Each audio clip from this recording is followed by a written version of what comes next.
buenos días, compañeros, tardes o noches, dependiendo de la hora en la que estén viendo esta presentación. Me presento, yo soy Suyeli Torres Franco. Para la clase de Clínica de Ginecología y Obstetricia hablaremos el día de hoy de la preeclampsia y la eclampsia. En cuanto al contenido de esta presentación, abordaremos para la preeclampsia una introducción, definición, clasificación, cuadro clínico, exploración física, entre otras variables. Y para la eclampsia, igual que la preeclampsia, vamos a tener una introducción, definición, fisiopatología, un cuadro clínico, diagnóstico, tratamiento. Comencemos con lo que es la preeclampsia.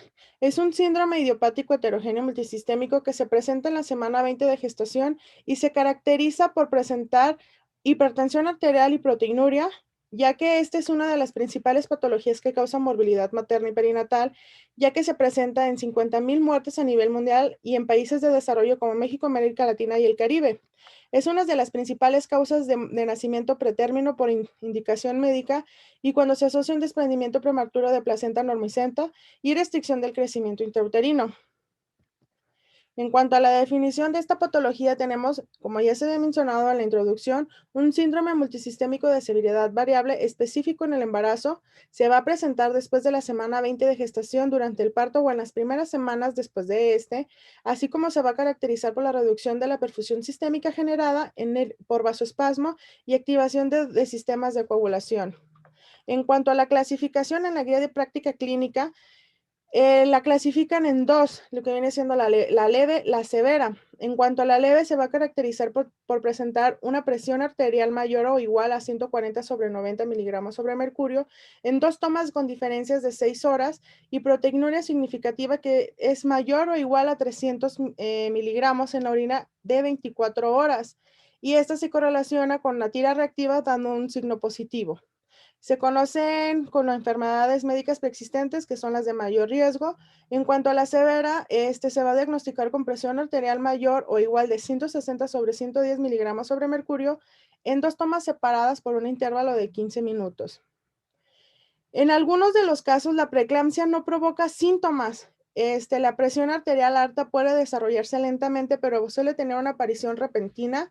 Controlar la presión arterial es una parte importante de la atención médica prenatal porque es el primer signo de preeclampsia. Es con frecuencia el aumento de la presión arterial y la presión arterial que excede a los 140/90 milímetros sobre mercurio es mayor, documentada en dos ocasiones con al menos 4 horas de diferencia o como se mencionaba en la clasificación de leve, con un intervalo de 6 horas o severa en un intervalo de 15 minutos cuando es anormal. En cuanto a los factores de riesgo, sabemos que se conoce que es de origen desconocido y se va a manifestar solo como una complicación en el embarazo. Los factores de riesgo, los que podemos encontrar, son los antecedentes de preeclampsia. Pueden ser antecedentes personales o familiares de preeclampsia, ya que estos van a aumentar significativamente el riesgo de tener la misma. Hipertensión crónica, si ya se tiene la hipertensión crónica, el riesgo de que produzca una preeclampsia, pues es el riesgo mucho mayor. El primer embarazo es de tener una preeclampsia mayor durante el primer embarazo, o sea, una tensión arterial súper elevada. La nueva paternidad, cada embarazo es con una nueva pareja, aumenta el riesgo de la preeclampsia más que en el segundo o en el tercer embarazo con la misma pareja. La edad es el riesgo mayor para las embarazadas muy jóvenes, así como para las mujeres que tienen más de 35 años. La raza o el origen de las mujeres afroamericanas tienen el mayor riesgo de la preeclampsia que las otras razas o las otras orígenes. La obesidad es el riesgo de la preeclampsia es mayor si somos obesas. Embarazo múltiple, es más frecuente en las embarazadas de mellizos, trillizos u otros embarazos múltiples. Hay un intervalo de embarazos. Tener bebés con menos de 2 años o más de 10 años de diferencia conduce a un mayor riesgo de padecer esta patología. Antecedentes de determinadas afecciones. El hecho de tener determinadas afecciones antes de que puedan las mujeres quedar embarazadas, como hipertensión arterial crónica, migrañas, diabetes tipo 1 o 2, enfermedades renales, tendencia a la formación de coágulos o lupus, aumenta un riesgo de padecer esta patología, y la fertilización in vitro. El riesgo de la preeclampsia aumenta si el bebé fue concebido con fertilización in vitro.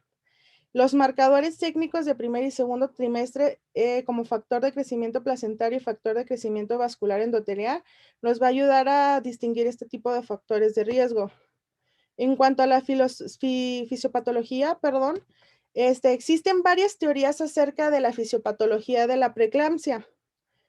Y una de las que tiene más validad, pues sí, pues una de las que tiene más validad es la innovación incompleta del trofoblasto en el estroma uterino, lo cual provoca un incremento de la resistencia vascular en la placenta, y ya que este va a tener una muy baja resistencia vascular, pero sin embargo, en cuanto a la fisiopatología en esta patología, valga la redundancia, nos vamos a encontrar que son cambios fisiopatológicos encubiertos, los cuales cobran un impulso a lo largo de la gestación y finalmente se vuelven clínicamente evidentes, como se dice, o como decía anteriormente.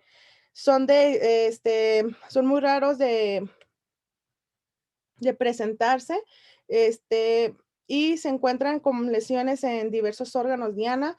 En la placenta se va a producir una isquemia placentaria con disminución de su tamaño, infartos, que es conocido como los vasoespamos, y hematomas retroplacentarios. En el riñón se objetiva una lesión muy caracterizada en esta patología, ya que se va a denominar o vamos a encontrar lo que viene siendo la endoteliosis glomerular. En el hígado va a aparecer isquemia, hemorragia periportal y necrosis. Y en el cerebro se producen edemas y hemorragias. Tenemos que tener en cuenta que las lesiones suelen desaparecer al remitir el cuadro, cosa que no ocurre con la hipertensión arterial crónica. Hay que tener mucho ojo en eso. En el sistema cardiovascular va a haber una mayor poscarga cardíaca causada por la hipertensión, así como la activación endotelial que conduce a una extravasación intraendotelial de líquido intravascular en el espacio extracelular, y de manera muy importante en los pulmones. Va a haber una precarga cardíaca, se produce por la expansión del volumen patológicamente disminuido durante el embarazo, así como se va a incrementar por las soluciones cristaloides u oncóticas intravenosas.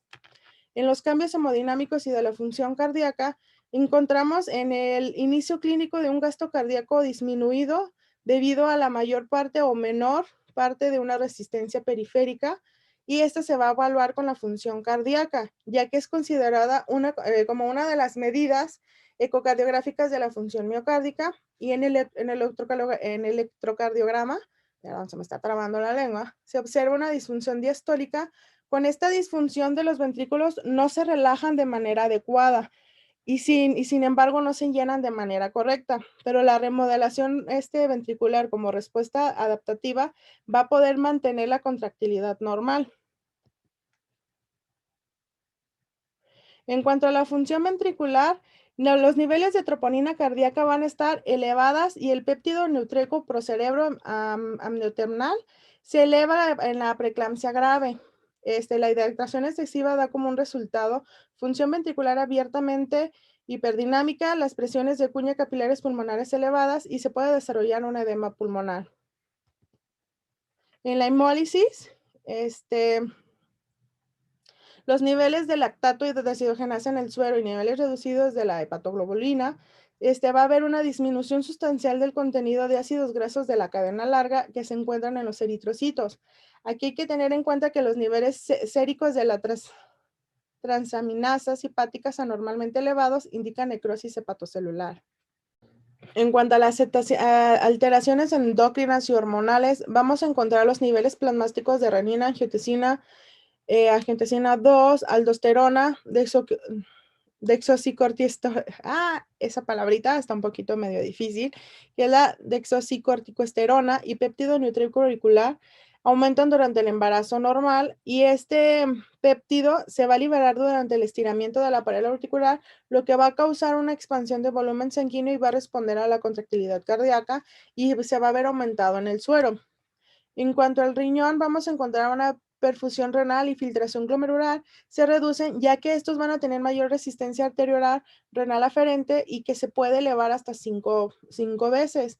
Van a haber cambios morfológicos. La endoteliosis glomerular va a bloquear la barrera que permite la filtración, así como los niveles de creatinina sérica se van a ver aumentados y observados en 1 mg/ml. Las concentraciones elevadas de sodio en la orina, y también va a haber una concentración de ácido úrico en plasma y suele estar elevado. En cuanto al síndrome de HELP, es un grupo de síntomas que se presentan en las mujeres embarazadas que padecen. Las siglas significan en la H es hemolytic anemia, en la ELP es elevated liver enzyme y en la LP es low platelet count. Bueno, en español los podemos encontrar como la descompensación de glóbulos rojos como la H, la EL son enzimas hepáticas elevadas y la LP es el control de plaquetas bajo. Las causas de esta patología no se han encontrado la causa para el síndrome tal como tal, más sin embargo se considera una variante de la preeclampsia. Algunas de las veces se presenta o se debe a la causa de una afección subyacente como el síndrome antifosfolípido, si más no recuerdo, sí es el antifosfolípido. Este síndrome se presenta aproximadamente en 1 a 2 de cada mil embarazos. En las mujeres con preeclampsia y eclampsia, la afectación se desarrolla del 10 al 20% de los embarazos.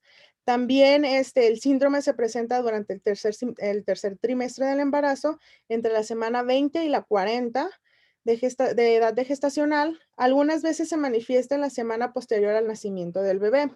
Como se puede ver en esta diapositiva, el 70%, como se mencionaba anteriormente, se presenta antes de terminar el embarazo y el 30% en las primeras 48 horas del puerperio.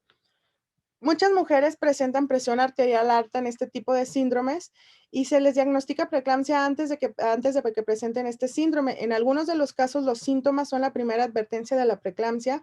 La afectación a veces se diagnostica erróneamente como una gripe, otra enfermedad viral, una hepatitis, una púrpura trombocitopénica idiopática, una reagudización de lupus, una púrpura trombocitopenia trombótica, dependiendo, pero hay que ser muy conscientes realmente de lo que significa tener un síndrome de HELP y saber cómo diagnosticarlos. Los síntomas que vamos a encontrar son fatiga o no sentirse bien, retención de líquidos, aumento de peso en exceso, dolor de cabeza, cefaleas muy intensas que presenta la paciente, náuseas y vómitos que siguen empeorando, dolor en el cuadrante superior derecho o en la parte media del abdomen. Vamos a encontrar también en la sintomatología una visión borrosa, un sangrado nasal u otro sangrado que no para fácilmente, o sea que es muy raro, y vamos a encontrar convulsiones también, que es raro. Las pruebas y exámenes para poder diagnosticar este tipo de síndrome, durante el examen físico vamos a encontrar la sensibilidad abdominal, especialmente en el cuadrante superior derecho, agrandamiento del hígado, una presión arterial alta, hinchazón en las piernas y las pruebas de función hepática que son enzimas hepáticas, o sea, la prueba de función hepática pueden estar altas.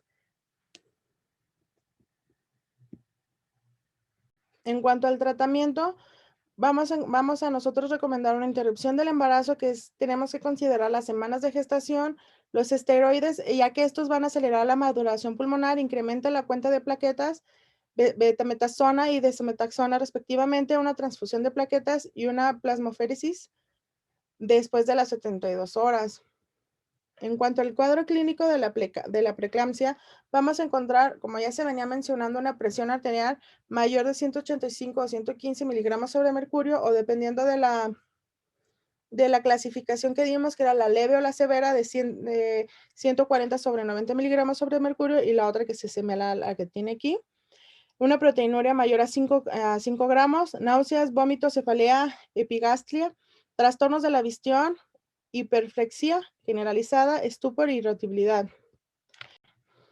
En la guía de práctica clínica para la exploración física, nos habla de cómo se debe de ser medida la presión arterial en la mujer embarazada, que es como tomamos normalmente la presión, que tiene que estar en una posición sentada con el brazo a nivel de corazón. Inicialmente medí la presión arterial en ambos brazos. Si uno de ellos es más alto, pues hay que repetir la medición. Un tamaño apropiado del brazalete para poder ser utilizado. La presión arterial puede ser medida usando un esfigmomómetro de mercurio calibrado o un neuroide calibrado, ya que no es recomendable los aparatos digitales para medir una presión arterial, ya que se puede sobreestimar en la embarazada con preeclampsia y surge o se sugiere la comparación de unas de las lecturas utilizando cómo se toma la presión normalmente con un esfigmomanómetro de mercurio, y las pacientes embarazadas y sus familiares deben de estar capacitados para poder tomar esta técnica de presión para estar en constante conteo con ellas. En cuanto al diagnóstico, para diagnosticar la preeclampsia debemos de tener en cuenta una presión arterial alta o una o varias de las siguientes complicaciones después de la 20ª semana del embarazo, que es como proteína en la orina, un recuento bajo de plaquetas, función hepática deteriorada, signos de problemas renales que no sean proteínas en la orina y líquido en los pulmones, que viene siendo un edema pulmonar.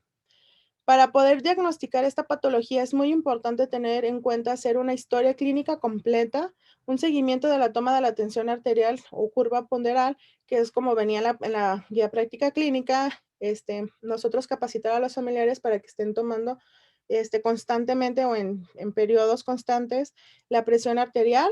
Esta va, pues, de acuerdo a la clasificación que encontramos en la preeclampsia, sea leve o sea severa, pues vamos a tener que cuando son leves, pues la diferencia de las 6 horas acompañados por proteinura mayor de 300 miligramos en 24 horas, o cuando es la severa, que tienen que ser con intervalos de 15 minutos. En cuanto a las laboratoriales, en el análisis de sangre o la química sanguínea, el médico indicará los estudios de la función renal y va a medir las plaquetas, ya que las cédulas que ayudan a la coagulación de sangre, o sea, tenemos que checar el reencuentro plaquetario. El análisis de orina es durante las 24 horas para medir la calidad de la proteína en ella. Para hacer este diagnóstico también se puede usar una sola muestra de orina que mida la relación entre la proteína y la creatinina, una sustancia química que siempre está presente en la orina, como siempre la vamos a encontrar. La ecografía fetal es recomendada para controlar atentamente el crecimiento del producto, por lo general a través de las ecografías, y las imágenes se van a crear durante las ecografías, permiten a nosotros como profesionales en la salud calcular el peso fetal y la cantidad de líquido amniótico en el útero. También la prueba de reposo o perfil biofásico es un simple procedimiento en el que se verifica en el que se verifica cómo reacciona la frecuencia cardíaca del bebé cuando éste se empieza a mover. O sea, cuando éste se está moviendo, hay que checar la frecuencia cardíaca que éste tiene, ya que se usa la ecografía para medir la respiración, el tono muscular, el movimiento y el volumen de líquido amniótico en el útero. También es recomendable un examen neurológico, cardiopulmonar y de fondo de ojo. En cuanto al tratamiento, el más efectivo para la preeclampsia es el parto. Lo que recomiendan la guía de práctica clínica es el parto, pero pues tenemos mayor riesgo a sufrir convulsiones, desprendimiento placentario, derrames y sangrado grave hasta que se reduce la presión arterial. No obstante de ello, si el embarazo no está, el parto no será la mejor opción para el bebé. Tenemos también en la preeclampsia grave que tener en cuenta la vigilancia fetal por medio de los estudios de ultrasonido y perfil biofásico fetal, conocer el estado fetal y disminuir el pronóstico adverso que pueda tener esta paciente o el producto. Cada semana se tiene que estar examinando el estado fetal y la medición del líquido amniótico, y cada 2 semanas se realiza un ultrasonido. Y también pues es recomendable el reposo hospitalario, ya que se recomienda estar en el hospital porque está en constante chequeo de la presión, la paciente se encuentra libre de estrés, entonces puede mejorar significativamente. La terapia inicial es el uso de hipertensivos, me trabé poquito. Se utilizan para bajar la presión arterial si se encuentran a niveles en peligro, y la presión arterial a nivel de 140 a 90 miligramos sobre el mercurio generalmente no se trata. Corticosteroides en pacientes de la semana de la 27 a la 34 de edad de gestacional para la inducción de la maduración pulmonar es muy recomendado, dependiendo de lo que salgan en los estudios, es de acuerdo a lo que se va a dejar. También las indicaciones de los antipercitivos, que es la metildopa, dosis de 250 y 500 miligramos hasta 2 gramos por día, la hidralacina de 60 a 200 miligramos por día, la betalol, dosis de 100 a 400 miligramos, lo recomendable son 1200 miligramos al día, y la nifedipina de tabletas de 10 a 20 miligramos, lo que deben de completar 180 miligramos al día, o en preparaciones de acción prolongada de 120 miligramos al día. En cuanto a la preeclampsia severa, la interrupción del embarazo se es recomendable con síntomas de vasoespasmo cuando hay pruebas de laboratorio que indiquen una disfunción orgánica terminal o se deteriore en el estado del feto, así como en el tercer estadio del parto se puede usar la oxitocina de 5 a 10 unidades intravenosas en casos de trombocitopenia o coagulopatía, así como hay que cuantificar la diuresis y no proporcionar alimentos de vía oral. La paciente debe de estar en constante ayuno sobre una vea permeable con venólisis y colocación de una sonda Foley. Tomar la presión arterial cada 15 minutos hasta que se estabilice y posteriormente 30 minutos y así ir aumentando cada 15 minutos. En cuanto al tratamiento del edema pulmonar, se debe pasar una infusión rápida de 250 mililitros de solución cristaloide, ya sea mixta, fisiológica o Harman, en 10 a 15 minutos efectuar un control estricto de los líquidos. La restricción de los líquidos es recomendable para reducir el riesgo de la sobrecarga en el periodo de intraparto y posparto, y los líquidos totales deben ser limitados a 80 mililitros por hora o 1 miligramo de kilogramo por hora. En cuanto al pronóstico, pues esta va a desaparecer a la sexta semana después del parto y algunas de las veces la presión arterial alta empeora en los primeros días posteriores al parto. En cuanto a las complicaciones, vamos a tener un edema agudo de pulmón, desprendimiento prematuro de placenta, abrupto placentae, un síndrome del HEP, que ya lo habíamos mencionado anteriormente, a su vez complicarse con coagulación intravascular diseminada y una ruptura hepática.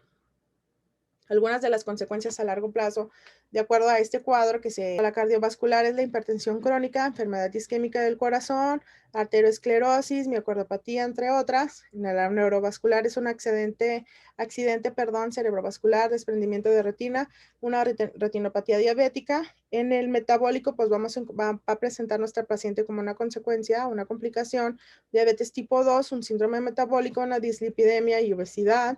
En cuanto al sistema renal, vamos a encontrar una disfunción glomerular y una proteinuria. Y en el sistema nervioso central, pues lesiones a la materia blanca, disminución cognitiva y la retinopatía. Ahorita pasaremos a lo que viene siendo la eclampsia. La eclampsia se va a conocer como una o más convulsiones en asociación con una preeclampsia, o sea, es una complicación de la preeclampsia. Esta es una emergencia obstétrica con un alto riesgo tanto para la madre como para el feto, ya que puede ocurrir durante el embarazo, parto o puerperio. En cuanto a la definición, como ya se decía en la introducción, son apariciones de las convulsiones tónico-clónicas generalizadas en una paciente con preeclampsia, sin que se pueda hacer consecuencia de otras causas. En cuanto a la fisiopatología, hablábamos del volumen de sangre. En cuanto lo hablé del temario, ya que las embarazadas de talla media tienen un volumen de sangre de 3,000 mililitros y durante las últimas semanas del embarazo normal, este se promedia a 4,500 mililitros. La expansión de este volumen normalmente es esperada, pero en este tipo de patologías, en eclampsia, es acortada de forma grave. La hemoconcentración resulta de un espasmo generalizado que sigue la activación endotelial y la fuga del plasma en el espacio intersticial. En cuanto a los cambios de coagulación, pues hay que tener que el consumo elevado del factor 8, los niveles aumentados de los fibrinopéptidos A y B y D dímeros, asimismo como los niveles reducidos de las proteínas reguladoras, que vienen siendo la antitrombina 3 y la proteína C y S. También las elevaciones de laboratorio de la coagulación con el tiempo de protombina, el tiempo de tromboblastina parcial activada y el nivel de fibrinógeno en el plasma no son necesarias especialmente para el tratamiento de los trastornos hipertensivos asociados en esta patología cuando se cursan en el embarazo. Más sin embargo, en cuanto a la trombocitopenia materna, vamos a encontrar un incremento de plaquetas con un aumento de la alfa desgranularización que se produce en la beta tromboglobulina del factor 4 y un aclaramiento de mejoramiento. Esto se va a deber a un agotamiento plaquetario, ya que cuando vemos en el reencuentro de las plaquetas tiene que ser mayor a 100,000 unidades, lo cual indica una enfermedad muy grave. Cuanto más bajo es el reencuentro plaquetario, más altas son las tasas de morbilidad y mortalidad materno-infantil. Hay que tener mucho ojo en esto. En cuanto al hígado, se encuentran lesiones hepáticas en regiones de hemorragia periportal, en la periferia hepática, y la afectación hepática con preeclampsia se puede mostrar al menos en 3 manifestaciones. El dolor va a ser considerado como uno de los signos más graves de la enfermedad y las elevaciones de los niveles séricos, ya que van a superar las 500 unidades sobre litro y siguen inversamente a los niveles de las plaquetas por lo que lo regular se van a normalizar dentro de los 3 días posteriores al parto. También se puede encontrar un infarto hemorrágico que se puede extender hasta formar un hematoma hepático. En cuanto al cuadro clínico de la eclampsia, vamos a encontrar principalmente las convulsiones eclápticas, ya que son una frecuencia respiratoria de 50 o más latidos por minuto, movimientos musculares que se pueden arrojarse fuera de la cama y o morderse la lengua. Por la acción violenta de las mandíbulas, vamos a encontrar cianosis, fiebre, proteinuria. No en todos los casos se encuentra proteinuria, pero sin embargo a tenerlo en consideración. Un edema facial y periférico pronunciado, edema pulmonar. En el parto se puede empezar de manera espontánea después de las convulsiones, dado que como son muy fuertes, pues se puede provocar el parto, la muerte, la psicosis y o la violencia. Para poder diagnosticar esto, pues se debe de realizar de manera precoz, ya que es una complicación de la preeclampsia en el último trimestre del embarazo y se agrava cada vez que se va acercando el parto. Las convulsiones son totalmente violentas. A más de 48 horas el país se va a encontrar en un estado epiléptico, un coma prolongado de duración variable, una hipoxemia materna, una acidosis láctica y una bradicardia fetal. Es lo que vamos a encontrar como en el cuadro clínico. Para el tratamiento de esta patología solamente se pueden dar sulfato de magnesio por vía intravenosa en una sola dosis de mantenimiento para poder controlar las convulsiones. Tiene que ver, al igual que como la preeclampsia, hipertensivos, evitar los diuréticos en casos de edema pulmonar y limitar la administración de líquidos por vía intravenosa a menos de que la pérdida de los líquidos sea totalmente excesiva y evitar agentes hiperosmóticos y el nacimiento del feto.